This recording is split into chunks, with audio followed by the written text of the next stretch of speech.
새벽 종소리 365일 묵상. 육신의 할례가 아니라 마음의 할례를. 창세기 17장 1절에서 14절.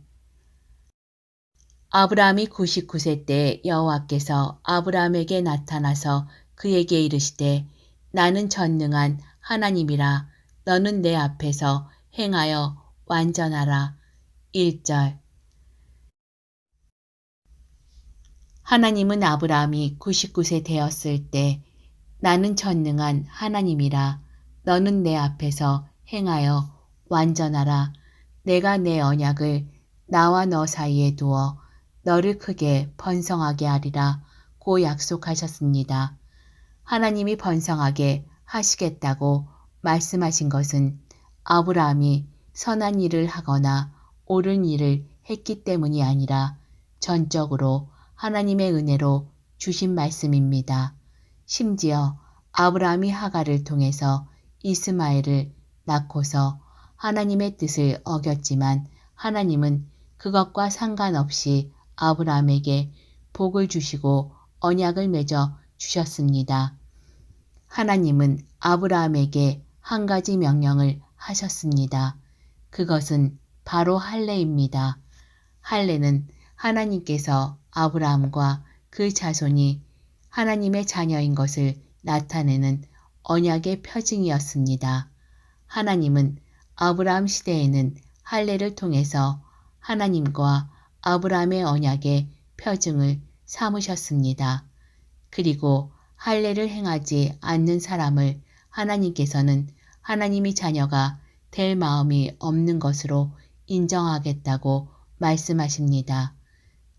그래서 14절에서 하나님은 할례를 받지 아니한 남자 곧 그 포피를 베지 아니한 자는 백성 중에서 끊어지리니 그가 내 언약을 배반하였음이라고 아브라함에게 경고하셨습니다. 하나님의 명령을 따라서 아브라함과 그 후손들은 할례를 통해서 하나님의 자녀된 것을 증명할 수 있었습니다.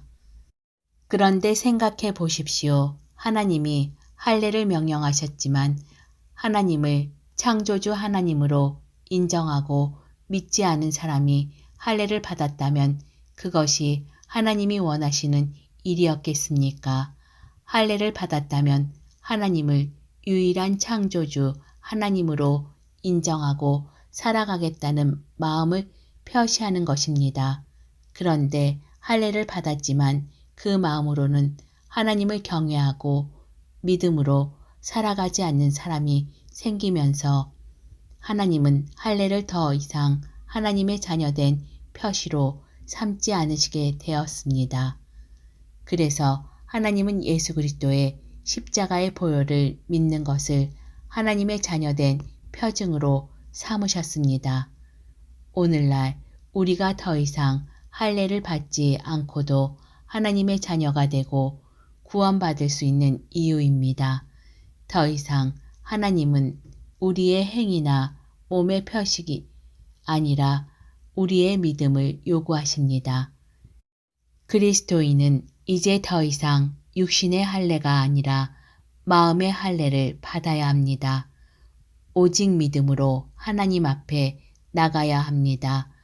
오늘 나에게 이 믿음이 있는지 살펴보는 하루가 되기를 기도합니다.